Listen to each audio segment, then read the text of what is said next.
ტრამპი გაბრაზებულია ირანზე. ახლო აღმოსავლეთში ამერიკულ ბაზებზე ამ თავდასხმების გამო. ირანმა სცადა სამხედრო შურისძიება ძალის დემონსტრაციად გადაექცია, მაგრამ საბოლოოდ დონალდ ტრამპი ამ კრიზისის ყველაზე რთული გადაწყვეტილების წინაშე დააყენა. უფრო ძლიერი პასუხი, კარგის კუნძულზე დარტყმა და მკაფიოდ თქმა, რომ რეჟიმს შეიძლება საკუთარი ნავთობის გულზე კონტროლი დაეკარგოს. ამ ხუთშაბათს 2026 წლის 11 ივნისს დაძაბულობა გაიზარდა მას შემდეგ, რაც თეირანმა შეერთებულ შტატებთან დაკავშირებულ ობიექტებზე თავდასხმები თავის თავზე აიღო. მიუხედავად იმისა, რომ გავრცელებული ნარატივი 5-მდე ბაზის დაზიანებაზე საუბრობს, დონალდ ტრამპი უკვე ანიჭებდა უფლებას დაბომბვებს რადარებზე, საჰაერო თავდაცვის სისტემებზე, საკონტროლო ცენტრებზე და ჰორმუზის სრუტეში მუქარის წყაროებთან დაკავშირებულ ობიექტებზე. ეხლა, როდესაც კარდი საუბრის ცენტრშია, გაფრთხილება მხოლოდ სამხედრო აღარ არის და ეკონომიკურ ხასიათს იღებს. კარდი ჩვეულებრივი კუნძული არ არის, ის ირანის ნავთობის ექსპორტისთვის სასიცოცხლოდ მნიშვნელოვანი ნაწილია. აი სწორედ აქ ეხება ტრამპი რეჟიმის ნერვს. თუ თეირანი ემუქრება ბაზებს, ვერტმფრენებს, გემებს და სავაჭრო მარშრუტებს, ვაშინგტონს შეუძლია დაუმიზნოს იმ სტრუქტურას, რომელიც ირანის მანქანის ფულს ამაგრებს. რა მოხდა სინამდვილეში? რატომ იჩქარა ირანი თავდასხმაზე და როგორ შეუძლია ტრამპს ირანის შურისძიება გადააქციოს სახმელეთო პასუხად და სრულ ზეწოლად? ამას ყველაფერს ახლა ვეგეთყვი. თუ მოგწონს ასეთი ტიპის პირდაპირი და ზედმეტი საუბრის გარეშე კონტენტი, გამოიწერე არხი, რადგან აქ ასეთი ვიდეოები ყოველ დღე გამოდის. ხოლო შეგახსენეთ, რომ ეს კრიზისი გაძლიერდა მას შემდეგ, რაც ამერიკული აპაჩის ვერტმფრენის ინციდენტი მოხდა ჰორმუზის სრუტესთან ახლოს. რეჟიმმა სცადა ეს ქმედება დიდი გამარჯვების სახით გაეყიდა. ტრამპმა უპასუხა ბევრად უფრო დიდი მუქარით. ახალი ბომბები, მეტი ზეწოლა და კარგის წინააღმდეგ შეტევის შესაძლებლობა. ტრამპმა თქვა, რომ შეერთებულ შტატებს შეუძლია ირანს დიდი ძალით დაარტყას და კვლავ გააკეთა განცხადება. კარგის კუნძული, როგორც სტრატეგიული სამიზნე, ირანის ნავთობის ექსპორტის ერთ-ერთ ყველაზე მნიშვნელოვან ცენტრად ითვლება. ვინც აკონტროლებს კუნძულ კარგს, ის მხოლოდ მიწის ნაგლეჯს კი არ აკონტროლებს, არამედ რეჟიმის ეკონომიკურ სარქველს. ამიტომ ეს მუქარა აშინებს თეირანს. ირანს შეუძლია იყვიროს ვაშინგტონის წინააღმდეგ, შეუძლია გაუშვას რაკეტები, შეუძლია სცადოს რეგიონის დაძაბვა, მაგრამ იცის, რომ მისი ძალა ფულზე, ნავთობზე და ღია მარშრუტებზეა დამოკიდებული. ირანის რეაქცია სწორედ ამ შეშფოთებას აჩვენებს. მიმდინარე ცნობების მიხედვით, ირანმა კარგის კუნძული გაამაგრა ჯარებით, საჰაერო თავდაცვის სისტემებით, პორტატული რაკეტებით და ნაღმებით მგზნობიარე ზონებში, მათ შორის შესაძლო დესანტირების წერტილებში.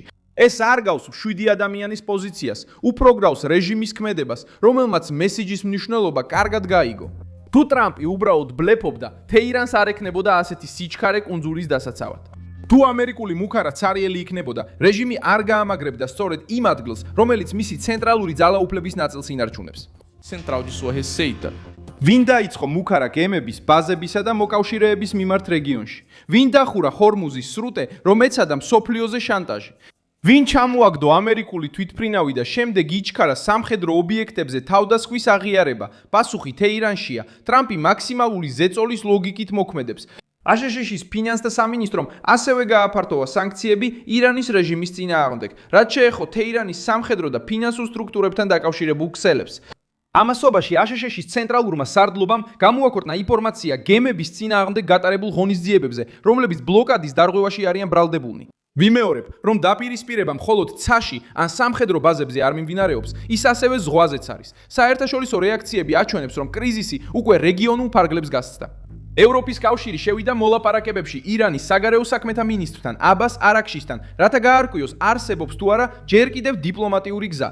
სასოფლო ქვეყნები ასევე ცდილობენ ზიანის შემცირებას, რადგან ჰორმუზში ნებისმიერი ესკალაცია ზეგავლენას ახდენს ვაჭრობაზე, ტურიზმზე, ენერგეტიკაზე, ინვესტიციებსა და უსაფრთხოებაზე. არაბთა გაერთიანებული საამიროები, რომლებიც ყოველთვის ცდილობდნენ სტაბილურობის უზრუნველყოფას საკუთარი ეკონომიკის დასაცავად, ამ მოძრაობის შემაკავებელი ძალის ნაწილად ჩნდებიან ახალ ამბებში. ეს დონალდ ტრამპს არ ასუსტებს, არამედ აჩვენებს, რომ ამერიკის ზეწოლამ ყველა აიძულა ემოქმედა. მარკო რუბიო და სხვა ამერიკული მთავრობის წარმომადგენლები ამ სცენარში ჩნდებიან. ისინი ცდილობენ მოლაპარაკებები ცოცხალი შეინარჩუნონ, მაგრამ კარტებს ბოლომდე არ ხსნიან. თეირანისთვის მთავარი მოთხოვნები კვლავ ირანის ბირთვული პროგრამაა, საზღვაო მარშრუტების გახსნა და სამხედრო შანტაჟის დასრულება. დონალდ ტრამპი ამტკიცებს, რომ ირანს შეთანხმება სურს, მაგრამ მას სურს მტკიცე გამოჩნდეს მედიისა და თავისი მოკავშირეების წინაშე. ეს მნიშვნელოვანი პოლიტიკური შეფასებაა. ავტორიტარულ რეჟიმებს ხშირად უწევთ წინააღმდეგობის იმიჯის შენარჩუნება, მაშინაც კი როცა სამხედრო და ეკონომიკურ ზეწოლას გრძნობენ.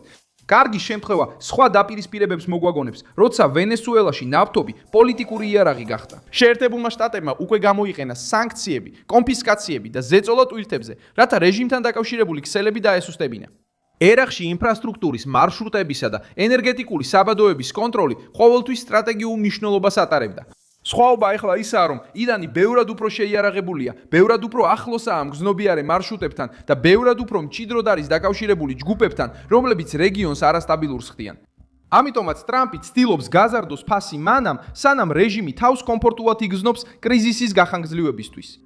ტარგის კუნძულსაც მძიმე ისტორია აქვს ირანსა და ერაყს შორის ომის დროს. ის უკვე სტრატეგიულ სამიზნედ ითვლებოდა სწორედ ნავთობის მნიშვნელობის გამო. ეს ხსნის თუ რატომ ვარდება თეირანი პანიკაში, როდესაც ტრამპი კვლავ აყენებს კუნძულს თამაშის ცენტრში. ეს უბრალოდ მუქარა არ არის. ეს გაფრთხილებაა რეჟიმის ხაზინის წინააღმდეგ. ეს არის გზავნილი, რომ ამერიკულ ბაზებზე თავდასხმას შეიძლება მოხვდეს პასუხი. სადაც ირანი ყველაზე მეტად გრძნობს ზეწოლას, ფულში, ნავთობში და სამხედრო პრესტიჟში. ირანი ცდილობს თავისი თავდასხმებით დააშინოს ვაშინგტონი და მისი მოკავშირეები. მაგრამ ამერიკული პასუხი სხვა რამეს აჩვენებს. ტრამპი არ ცდილობს გაზეთის სარედაქციო სტატიას ასიამოვნოს. ის საუბრობს ირანელ გენერლებთან, სპარსეთის ყურის ლიდერებთან, ნავთობის ოპერატორებთან, ცენტრალური სარდლობის მეთაურებთან და მოლაპარაკებლებთან, რომლებიც ჯერ კიდევ ცდილობენ შეთანხმების გადარჩენას. ტრამპმა უკვე მიანიშნა, რომ მაინც და მაინც არ სურს ადგილზე ჯარების შეყვანა, მაგრამ ასევე ნათლად თქვა, რომ შეუძლია გამოიყენოს მცირე ძალა სტრატეგიული წერტილების დასაკავებლად, თუ გადაწყვეტს წინ წასვლას. ეს შესაძლებლობა ირანის გათვლებს სulis. ერთი რამ არის, როცა რაკეტებს შორიდან სული, სულ სხვაა, როცა ხედავ, რომ შეერთებული შტატები სასიცოცხლოდ მნიშვნელოვანი ინფრასტრუქტურის პირდაპირ კონტროლზე საუბრობს. ეხლა თეირანს უნდა აირჩიოს, გააგრძელოს პროვოკაციები, თუ უკან დაიხიოს უფრო რთული მოლაპარაკებებისთვის. თუ თეირანი გააგრძელებს ამერიკულ ობიექტებზე თავდასხმებს, არსებობს რისკი, რომ ეს გზა უფრო ფართო პასუხისკენ გაიხსნას. რეჟიმი სანქციების ქვეშაა, სამხედრო ზეწოლის ქვეშ, მარშრუტები საფრთხეშია, ინფრასტრუქტურა კონტროლდება და ტვირთი სამიზნეა. დონალდ ტრამპმა უპასუხა იმ ენაზე, რომელსაც თეირანი კარგად იცნობს: ძალა, ფასი და შედეგი. კრიზისი კვლავ გრძელდება, დიპლომატია კულისებში მუშაობს და სამხედრო სარდლობები მზად არიან ახალი საპასუხო ქმედებებისთვის.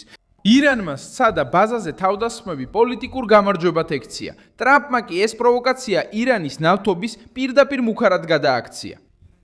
და სწორედ აქ რეჟიმი აცნობიერებს, რომ ყოველი გაშვებული რაკეტა ვაშინგტონს ბევრად უფრო მძიმე გადაწყვეტილების მიღებას აახლოებს. მე ვარ მილსონ ალვესი, საერთაშორისო ურთიერთობების სპეციალისტი და ჩემი მიზანია ყოველდღე მოგაწოდო სანდო ინფორმაციას სიმართლით. ახალი ამბების მულები ვიდეოს აღწერაშია.